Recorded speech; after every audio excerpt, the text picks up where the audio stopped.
Jersey is a centre of excellence, and we've partnered up with Skills Jersey to bring F1 in schools over to Jersey. So this is our first ever regionals.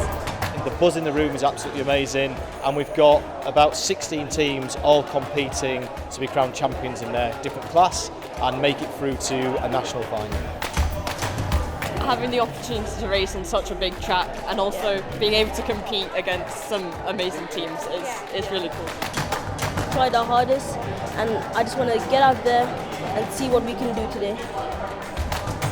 We spent months working up to this, so it's just exciting to see it racing.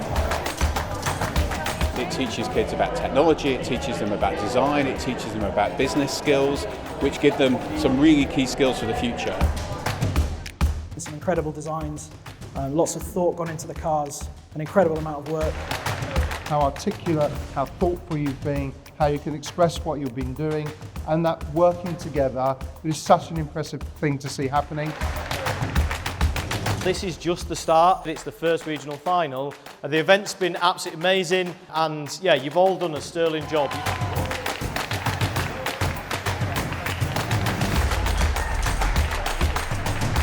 I think it was great to see everything come together, the whole brand, and building the car was a lot of fun. So I love engineering it, and it never felt like work when I did it.